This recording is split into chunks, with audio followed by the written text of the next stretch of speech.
নাঙ্গলকোটে ছাত্র জনতার অভ্যুত্থানে শহীদ ও আহতদের স্মরণে জামায়াতের আলোচনা সভা ও দোয়া। শুনলেন সংবাদ শিরোনাম, এখন বিস্তারিত।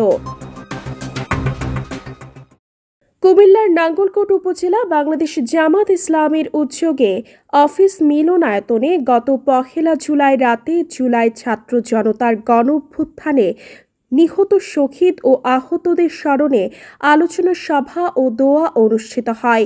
উক্ত অনুষ্ঠানে উপস্থিত ছিলেন নাঙ্গলকোট উপজেলা জামায়াতের আমির মাওলানা মোহাম্মদ জামাল উদ্দিন, নায়েবে আমির মাওলানা এস.এম. মহিউদ্দিন, উপজেলা নায়েবে আমির মাওলানা ইউসুফ আলী, সেক্রেটারি মাওলানা নুরুল ইসলাম হাসান, কুমিল্লা দক্ষিণ জেলা বাংলাদেশ শ্রমিক কল্যাণ ফেডারেশনের সহ সভাপতি মাস্টার আব্দুল করিম, উপজেলা জামায়াতের সহকারী সেক্রেটারি মাওলানা ইয়াসিন মজুমদার, উপজেলা শ্রমিক কল্যাণ ফেডারেশনের সভাপতি ওমর ফারুক মিয়াজি, কর্মপরিষদের সদস্যবৃন্দ ও উপজেলার ১৬ ইউনিয়ন ও পৌরসভার নেতৃবৃন্দ উপস্থিত ছিলেন।